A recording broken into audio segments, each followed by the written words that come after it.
আজ বানাচ্ছি date cake, তাই রেসিপিটা তোমাদের সঙ্গে একটু শেয়ার করতে ইচ্ছে করলো, তাই ফোনটা হাতে তুলে নিলাম। দেখো, প্রথমেই বাটিতে 2 কাপ ময়দা নিয়ে নিয়েছি, দিয়ে দিচ্ছি একটুখানি দারচিনির গুঁড়ো এতে।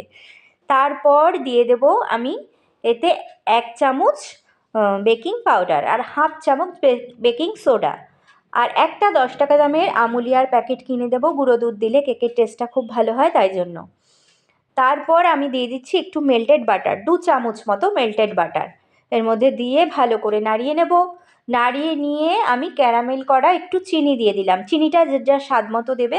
তারপর দিয়ে দিচ্ছি মেন ইনগ্রিডিয়েন্টস যেটা এই কেকের, সেটা হলো খেজুরটা। খেজুরটা আমি দুধে 1 ঘন্টা ভিজিয়ে রেখেছিলাম। সেই খেজুর বাটাটা আমি মিক্সিতে পেস্ট করে রেখেছিলাম ভালো করে, সেই খেজুর বাটাটা আমি এর মধ্যে দিয়ে দিলাম। দিয়ে দিলাম কিছুটা ড্রাই ফ্রুটগুলোও আমি 1 ঘন্টা ফ্রুটি দিয়ে ভিজিয়ে রেখেছিলাম, সেই ড্রাই ফ্রুটগুলো এর মধ্যে দিয়ে দিলাম। তারপরে অল্প অল্প দুধ দিয়ে আস্তে আস্তে এটাকে মিক্স করছি। দেখো মিক্সচারটা এরকম হয়েছে, থিকনেসটা ঠিক এরকম হয়েছে। তারপরে আমি কেকের বাসনটাকে রেডি করে নিলাম, যেটার মধ্যে আমি কেক বসাবো। সেই বাসনটার গায়ে ভালো করে তেল লাগিয়ে নিলাম, আর অল্প একটু ময়দা ছিটিয়ে আস্তে আস্তে আমি পুরো ব্যাটারটাকে এই কেক মোল্ডের মধ্যে ঢেলে দিলাম।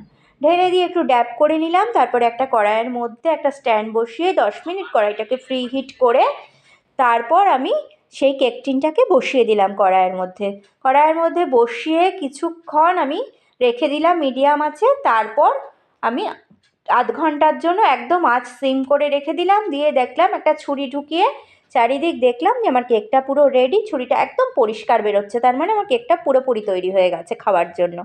তারপর কেকটা খুব সুন্দরভাবে আমি পিস পিস করে কেটে নিলাম। দেখো আমার কেকটা দেখতে কত সুন্দর হয়েছে। আমি উপরে কিছুটা ড্রাই ফ্রুট দিয়ে ডেকোরেশন করে নিয়েছি। কেকটা খুব নরম, সফট, আর খেতেও খুব ভালো হয়েছিল।